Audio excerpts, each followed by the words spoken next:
Have you ever found yourself so overwhelmed by a situation that you run the risk of making things worse by doing literally anything? Like those times you find yourself ugly crying over a burrito while endlessly doom scrolling and simultaneously rapid firing a series of escalatingly risky texts? Just me? Cool. Today's episode is about why we do that and how not to. Welcome back to Friendless, sweet peas.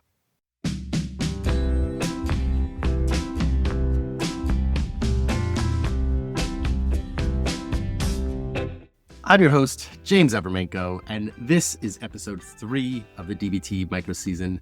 We are officially leaving mindfulness behind because as much as I love the what and the how skills, and I do, they have genuinely helped me. There are moments where mindfulness feels like a cruel joke. You know, it's those times where someone says, just observe your thoughts, and you want to look them dead in the eye and say, my thoughts are currently a dumpster fire, and observing them is not the move right now. That is what distress tolerance is for. Distress tolerance is for when you're not calm, when you're not regulated, when your brain is at like 8 or a 9 out of 10 on the chaos scale, and logic has just stepped out of the building. Last episode skills are great when things are at like a 4. This episode is for when they're, in the chaos mode, 8s, the 9s. And in those moments, the only goal is don't make things worse. And it's really easy to say, and it sounds simple, but it's not. Because when you're in crisis mode, your whole nervous system is running the show. The thinking part of your brain, the reasonable, reflective part, it's gone. It's just, it's outside in the parking lot waiting for the situation to calm down before it can get inside. And in the meantime, your nervous system is making all the decisions. And its first idea is almost always the, let's call it, ineffective choice. So today, we're going to be covering 2 skills that work specifically in that state, or 2 tools that operate sort of before your thinking brain can come back online. The first is the acronym STOP, which is your emergency brake. And the second is the TIP skills, which is, and I say this with really deep affection, a sort of a biological reset button. I'll explain what I mean by that when we get there. But first, story time. So, to give you a very, very recent, very pertinent example of distress tolerance, I tried recording this episode last week. I sat down at a desk, I hit what I thought was a record button and talked for a good half hour, 45 minutes, straight through, whole episode. I get to the end, feeling really good about everything, and I look when I go to review the file, and I notice that I hadn't hit record. That whole episode gone, nothing saved, just me talking to the void like an absolute clown. And my body kind of instinctually went into this crisis mode. It's this really, it's this almost bizarre sensation where I feel like my body both goes numb, but also suddenly is like doused in flames at the same time. My face starts burning, my vision narrows like tunnel vision, but everything's just going dark. My chest feels like it's going to cave in. It's getting so tight, it's like someone's sitting on my sternum. And my thoughts, this is the most fun part, obviously. My thoughts, they spiral into this catastrophe while also kind of losing any sense of any single coherent thread. It's like 10 different insults are being hurled at me at once. So they all just become this kind of maelstrom of negativity. You're incompetent, you'll never finish this, why do you even bother? Everyone was right about you. It's all at the same time, all overlapping. None of them landing clearly enough to actually argue with, but all of them landing hard enough to hurt. Right. And the action urges, right? The action urges are spectacular. I want to, internally, I want to throw my computer out the window, right? Genuinely considering it. you know, and I live on the fourth floor. It would be very, very satisfying for those like 3 seconds, but then, obviously catastrophically expensive. I wanted to, I had thoughts of like, okay, this is it. This is the day I set fire to my apartment, which, obviously terrible idea on multiple levels, but that goblin brain moment, it doesn't care about logic. I had this impulse. This happens to me a lot when I go into chaos brain. I had this impulse to call up every single person who has ever doubted me, has ever insulted me, has ever made me feel less than, and I want to just scream that they were right. They were right all along. That I was a failure. That I couldn't even press a button correctly. That this whole podcast idea is a complete joke, and I should have given up years ago, right? But I caught myself. Maybe it was the muscle memory of practicing these skills. Maybe it was just kind of dumb luck. I don't know. But I caught myself before I did any of those things. I took a deep breath. I stepped outside. I went for a walk, came back, an hour later, and didn't retry again. I put it away and I did something else. And I'm coming back to it now. And God damn it, I'm making it work this time. And as I say that, I'm going to double check that, yes, I have hit record. Okay. So this is what distress tolerance is designed for. Not the wise, reflective version of me that's recording the podcast, but the goblin that shows up during those emotional emergencies and suggests exclusively bad ideas. I often hear it described very commonly as sort of like goblin brain. Another version I really like is a real literary nerd reference. Edgar Allan Poe has a term called the imp of the perverse that I love. And it's, the imp of the perverse is sort of that little whisper in the back of your voice that says, what if we did step into traffic right now? What if I did jump from that balcony? What would happen if I threw this brick at that car? Whatever it is, that's the imp of the perverse. And I often consider that's what I imagine is sort of like floating around in the back of my skull. But coming back, what's actually happening in these moments, and they're perfectly healthy, perfectly normal. It's actually far more healthy to have those thoughts and then to recognize why they're dangerous and to not do them rather than, suppress them and not consider them at all. Because what's going on in a sort of from a biological standpoint is that your amygdala, the part of your brain that detects threat, it's kind of taken over, right? And it doesn't distinguish between a physical threat or an emotional threat, and it's important to recognize that a perceived social rejection actually fires the exact same alarm as a genuine, oh my God, that's a bear charging at me type of danger. So your body is going to respond the same way it would is as if you were in real, genuine danger. It's that fight or flight, adrenaline kicks in, heart rate kicks up, breathing fast, all the higher thinking, nuance, perspective, empathy, making sure you don't pee your pants, all that stuff is just gone offline, right? And in that state, if you act on the first impulse without proper training, you almost always are going to make the situation worse. You're going to send the defensive message. You're going to say the thing you can't take back. You're going to make the decision that you'll regret when the adrenaline clears. You're going to say, yeah, I probably can fight that bear.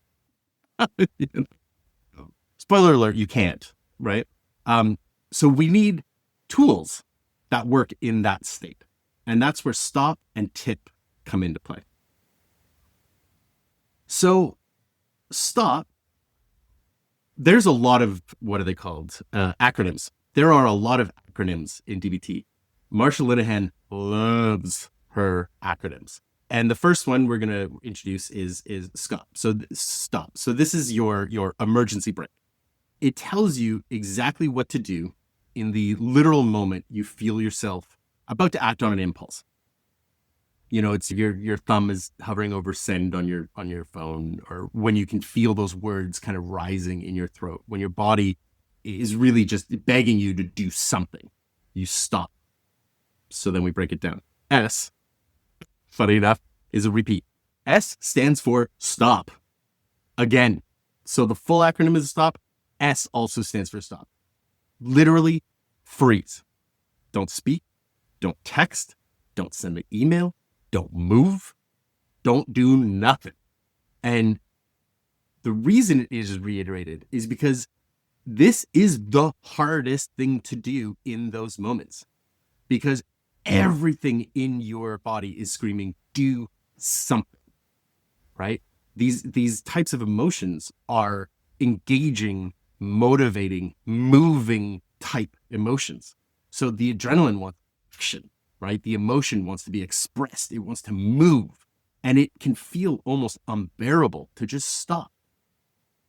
But doing nothing is doing something. You hear that, fence sitters? Stopping is a choice. And it's a choice that is going to keep all your other options open. We move to T, which is take a step back. This can be physical, or it can be mental, or it can be both. Physically, literally, take a step, leave the room, put the phone face down on the table, go to the bathroom, literally create some kind of space between you and the situation. Mentally can be take a breath, count to 10. For one moment, just ask yourself, what is happening here? Go back to wise mind, right? You don't have to have an answer. You just have to create a pause. O moves into observe. So now that we've kind of put the brakes on, we're starting to try to get back into mindfulness territory, but it's still crisis mode. So you're asking, what emotion am I actually feeling right now? Not the label I put, not the label that I put on top of it, the real one underneath. Am I afraid? Is it fear? Is it rage? Is it shame? Is it panic? Is it grief? What are my thoughts doing? Are they spiraling, catastrophizing? Are we planning revenge? Am I writing that defensive response in my head? What's happening in my body right now? Is my heart racing? Is my chest tight? Do I have shaky hands? Is my face hot? You're not trying to fix any of it. You are just naming it. That's all.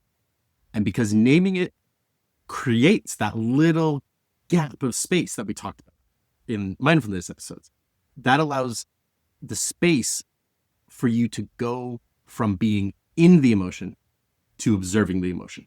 It's just that little breath in between. Then you go into proceed mindfully, because now you get to choose. And yeah, maybe you choose to still send the text, but you write it differently. Maybe you call a friend instead and talk it through before doing anything at all. Maybe you go for a walk. It's a big one I always choose, and kind of give yourself sort of a 20 minute buffer before deciding what to do. Maybe you do nothing and you just wait. The whole point of stop is that you choose. The impulse didn't choose for you. Your nervous system didn't choose for you. You did. Now, what stop is not is it's not about suppressing feelings. It's not about pretending you're not upset. It's not about being calm when you're not. It's just about interrupting the impulse to action pipeline. It's about creating that little stopgap just long enough to make a choice. And that's it. An example of me putting this to work. A couple weeks ago, I'm texting with my partner and the conversation starts to escalate in this really specific way where neither of us wanted it to go, but where we could both kind of feel it going. And it just, sometimes you get into those threads. Maybe this is an autistic thing. I don't know. But it's almost like you can see the train crash down the tracks, but you can't get off the tracks. It's like you can see it coming, but neither of you can do anything about it. Or it feels like there's nothing you can do about it. And the initial sort of, amygdala response is like, all right, give it all the juice you got, right? Just go full hog, full dysregulation, get into some real ornery, needless fight about something that doesn't even actually matter and wouldn't even be remembered if you were to just brush it off right away. And even though initially it's feeling like, oh, this is where it's going, I caught myself. I saw what was happening and I used stop. Like literally, I wrote down STOP and I walked through them myself on my side. So I stopped. I stopped typing mid-text because it was sort of one of those like, this is the fulcrum if I say this, you know? So I just mid-text put my phone down. I took a step back, took a big breath. I kind of scrolled back over the text thread, not to like build my case, just to like actually see what was happening. Where was the miscommunication coming in? Right? I observed. So, you know, after reading it, I put my phone face down on the coffee table. I took another big breath. I went for a little walk around my apartment, you know, kind of around the block, just to kind of move, breathing the whole time, really, really focusing on my breathing. And then I proceeded mindfully, which is when I came back and I responded. But this time, I made sure to not respond defensively. I didn't respond in a way that was going to escalate things. I responded in a way that was, you know, open and curious towards what was being communicated from my partner, while also remaining respectful of what I was trying to say. And it was this massive relief to sort of, you know, bring the heat down. Right? The conversation shifted. You know, we stayed connected without spiraling into some pointless argument that we both would regret. And of course, you know, the little inner brat in me was a little disappointed that I didn't get to have a meltdown, but whatever. That's that weird part of me that you know continues to thrive off of drama. You know, that piece that wants to be kind of righteous and upset and fully activated. But and look, and it's important to acknowledge that too. I think you know that's a piece of me, and I love that piece of me. And there are times in my life where that part of me is very useful. And it was just one of those moments where that part of me wouldn't have been. So, you know, using stop doesn't mean that part of me was wrong or that part of me just completely disappears. It just means I chose something different, something more effective for the context of the moment. And yeah, you know, in a way, as satisfying it was, it also was kind of unsatisfying in the moment. But also, you know, we then didn't have a fight we didn't need to. And that is the entire point. So, the second acronym, TIP. TIP is for when stop isn't enough, or when you are so far into the emotional spiral that stopping feels impossible. This is when your body is so activated, so flooded with adrenaline and cortisol and everything else that you literally cannot think straight. TIP is for that state.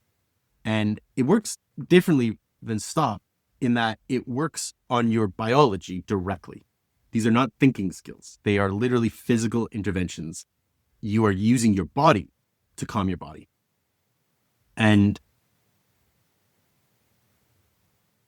that's a really important thought that I think we should actually kind of sit with for a second. You're using your body to calm your body.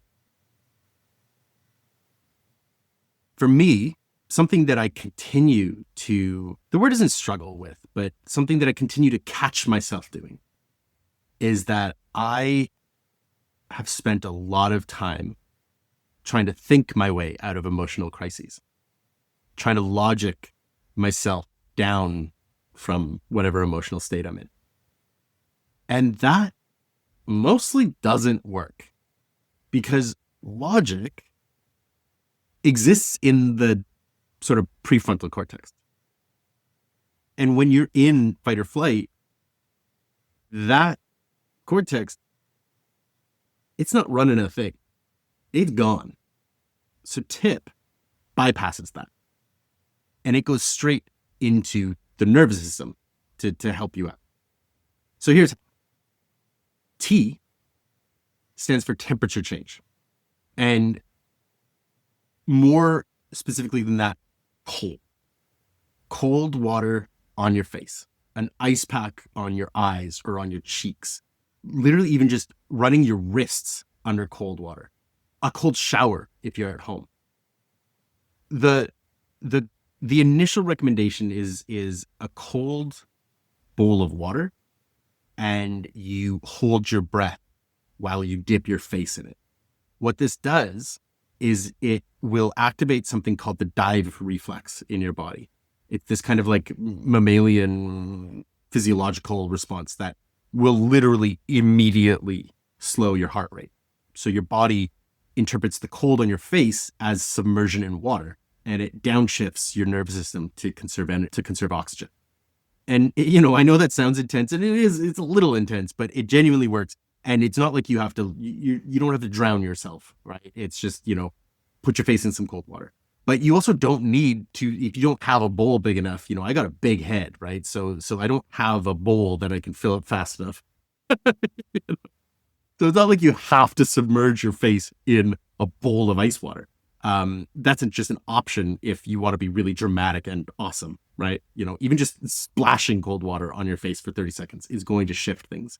My go-to is cold water on the wrists because it's accessible and it's fast and it has the exact same sort of shock impact. Next is intense exercise. 20, 60 seconds of just really fast movement, jumping jacks, running in place, burpees, if that's your thing. I just like saying them. I hate doing them.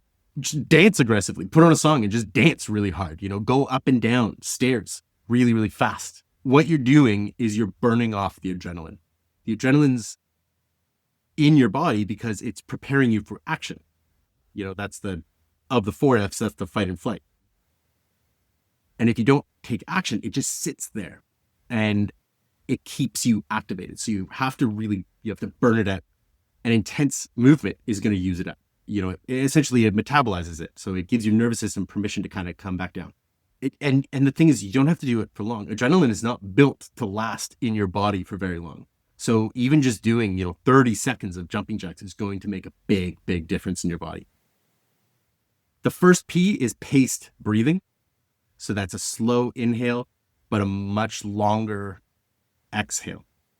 Gentle in, usually through the nose, long out, usually through the mouth. If you can count, breathing in for 4 and out for 6, you can do in for 3, out for 5, whatever ratio works. At the end of the day, it's just about the long exhale. Our body will naturally big inhale and small exhale. And when we're in these panic states, we actually think we're doing a longer exhale than we are, but we're not. So you have to really mindfully push the exhale out longer.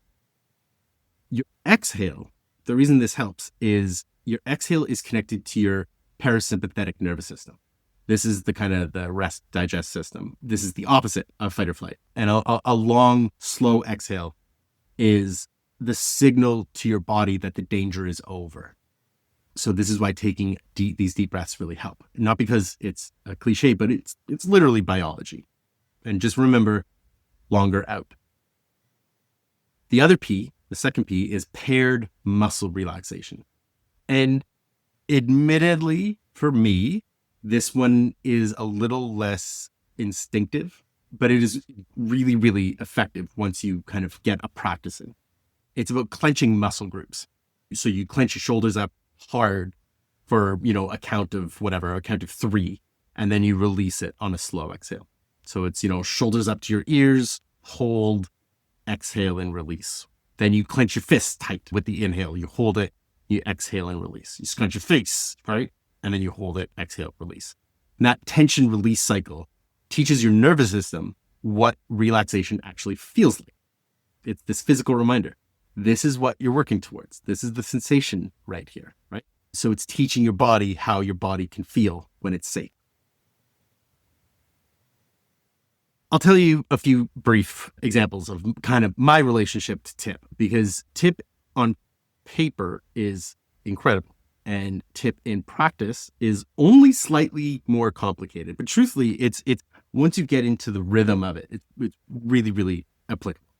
I use TIP all the time, like almost on a daily basis. Temperature is my number one go-to. Exercise, we could call my current enemies to lovers arc. We're getting there, but it's complicated, right? Breathing goes really hand in hand with temperature for me, and muscle relaxation is one that I'm slowly accepting. And what I'm using it for lately is actually, I use it at the end of my day. every evening so that I can relax my body and get to sleep. And I want to be really clear about all these practices. They don't have to be elaborate. Breathing is obviously the most accessible because, hopefully at least, you're literally doing it right now. But honestly, they can all be as simple as you want them to be. You don't need a big setup. You can literally just run cold water on your hands if that's all that you can kind of manage to get set up. And that really counts. Um, when before my medical leave, I'll frame it as, I would use temperature and breathing every time my boss said something insulting, which was often. I would step back. I would go to my kitchen or my bathroom, run cold water over my wrists, take a few slow, deep breaths. That's it. 30 seconds. But it was enough for me to bring that sort of first spike up from that 8 to, 6, 5. And that's distress tolerance. It's about getting you back into the window of what you can handle. It's not about erasure. It's just about getting it into a state that you can hold it. I would go for a walk, that intense exercise. Every time I would get something assigned to me that wasn't my field of responsibility, but that they had kind of left to the last second and now somehow it was my emergency, right? So I would walk fast. I go up and down my stairs. Being on the 4th floor, I would just go up and down those 4 stories a couple times and just sort of burn off that rage adrenaline. Rage adrenaline? Anyway, so I didn't say something that I regretted, right? And muscle relaxation is that's how I would be able to get into bed and not be sort of shaking from the workday, right? There's a reason I'm on a medical leave. And does it work? Like, does TIP magically fix everything? Fuck no. Absolutely not. But it rarely fails to not at least shift me to getting out of that crisis zone and back into that zone of tolerance. Take it from that 10 to that 6, right? From being completely flooded to manageable, and that's the goal. Not Zen, just manageable. And, for a listener, if you haven't tried any of these, I would say start with cold water. It's the best sort of system shocker. It's the quickest kind of eye opener for me, They all obviously have their deep merits and they work really well collectively as a system. But if you can just get to one skill when you're in that mode and all you can do is kind of like reach out to one thing, start with cold water. Because at the end of the day, your nervous system can't be ignored. And when it's in that state, you have to give it something. You can't think your way out of this. So start with something just really simple. Run cold water over your wrists and that's it. Or your back of your neck. Really lovely. Okay. We're going to do a really quick practice. And obviously, this is not going to be a real crisis. We're just going to be running a very small mental rehearsal so that when the real crisis hits, these skills are just that much more accessible. So take a second and think about your last meltdown moment. Or maybe it's a situation that sends you into crisis mode. I can't give you that example. You know it. You got that example? Okay. Now sit with that sort of train of thought and imagine the moment you spike again. But this time, remember that stop and tip are available to you. So if you're using stop, what does stop look like in that scenario? Are you putting your phone down? Are you walking out of the room? Are you not pressing send? What does take a step back look like? Physically, what do you do? Mentally, what do you do? What are you observing? What emotion is there? What's your body doing? What will you mindfully choose to do instead of the impulse? Now, if you're using tip, which of the 4 do you think would help most in that scenario? Is it going to be temperature? Is it going to be movement? Is it going to be breathing? Muscle relaxation? What will you actually do? Will you splash cold water on your face? Will you run in place for 30 seconds? Will you clench your fists and breathe in and out slow? Imagine yourself doing that now. What shifts? And remember, you don't have to solve everything right now. This is just rehearsal. You're building a map so that when you are in crisis, you have somewhere to go. I would really encourage you to write these down, consider them. But as always, this isn't homework. This is just, for your consideration. Before we wrap up, though, here's a question to sit with. Again, not homework, just something to kind of roll around in the old log. What's the impulse action you tend to reach for when things get overwhelming? For some people, it's sending a text. For some, it's, snapping at somebody. For some, it's shutting down completely. Maybe it's doom scrolling until that feeling kind of passes, or maybe it's something more serious. Whatever yours is, just notice it, name it, and then consider what skill might be able to interrupt it. If it's risky texting, try stop. If it's shut down, freeze, try tip. Specifically, I would say movement or temperature. If it's, doom scrolling, first you pace your breathing, then you look at stop. And you don't have to change the pattern right now. You just have to recognize what it is. And that's how you get into it. So that is distress tolerance part 1. We looked at stop, the emergency brake for when you're about to act on impulse and you need to interrupt the pipeline long enough to make a choice. And we looked at tip, that biological reset for that moment when the impulse is so loud and the activation is so high that you need to work through your body rather than through your thoughts. Neither of these are a magic fix. Neither of them will make the crisis disappear. But both of them will give you a fighting chance to not make things worse while you're in the moment. And honestly, most of the time, that's the biggest win. Next episode, we're going to be continuing with distress tolerance, but we're going to shift into a different type of crisis. The ongoing crisis, the slow burn, the situations you can't fix right now and you just have to live with. This is a tough one, given the current state of affairs of the world. We're going to be talking about self-soothing. We're going to be talking about the big one, radical acceptance. The idea of gentleness with the hard truth. And this is an episode coming up that is one that I've been looking forward to since I started this season. Thank you so much for listening to this episode. Thank you so much for sticking with me. Let me know what you think of these episodes so far. Are they being helpful? Are you trying these skills? Are they opening you up to something new? Are they complete bullshit? Are you like, James, where the fuck are the interviews? What is happening? Let me know. Email me, friendlesspod@gmail.com. Message me I'm mostly on Instagram these days @friendlesspod. You can also find me on TikTok, same handle @friendlesspod. But please do let me know. And I really hope I will catch you back here next week with the next episode of the DBT micro season. But hey, as always, I'm not going to worry about that right now. And neither should you, because that is then, and this is now. So for now, I'll just say I love you and I wish you well. Fun and safety, sweet peas.